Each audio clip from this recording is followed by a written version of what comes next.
இறந்த வாக்காளர்களை நீக்குவதும் புதிய வாக்காளர்களை சரியாக சேர்ப்பதும்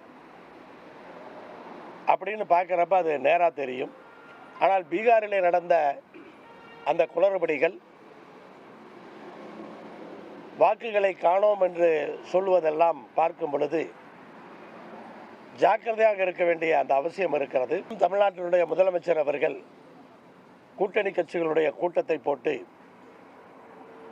அது எப்படி இருக்கும் என்ற எச்சரிக்கையை கொடுத்திருக்கின்றார். வரும் 2ஆம் தேதி தமிழ்நாட்டில் இருக்கிற அனைத்து கட்சிகளையுமே அழைத்து பேசுவதாக அந்த கூட்டத்திலே சொல்லி இருக்கிறார். அனைத்து கட்சி கூட்டத்திலே பேசுவதை பொறுத்து அதனுடைய நிலைப்பாடுகள் இருக்கும். இதில் ஒரு கட்சிக்கு ஆதரவான வாக்குகள், இன்னொரு கட்சிக்கு ஆதரவான வாக்குகள் அப்படிங்கிற விதத்தில் இது தவறுகள் நடக்க வாய்ப்பு இருக்கிறது என்ற எச்சரிக்கை தான் கொடுக்கப்பட்டு இருக்கிறது.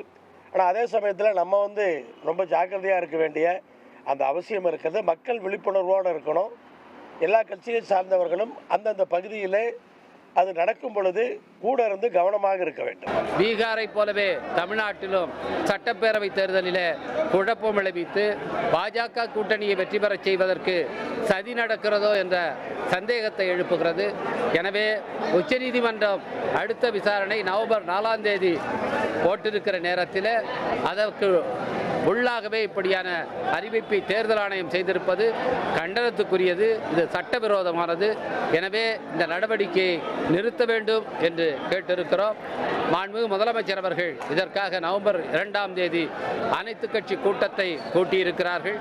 அனைத்து கட்சிகளும் இதில் பங்கேற்கும் என்று நாங்கள் நம்புகிறோம். இந்த சிறப்பு தீவிர வாக்காளர் பட்டியல் திருத்த நடவடிக்கையை விஜய் எதிர்க்கவில்லை என்றால், எதிர்த்து போராடவில்லை என்றால் அவர் பாஜகவினுடைய கையாள்தான் என்பது வெட்ட வெளிச்சமாகும் என்பதை தெரிவித்துக் கொள்கின்றனர்.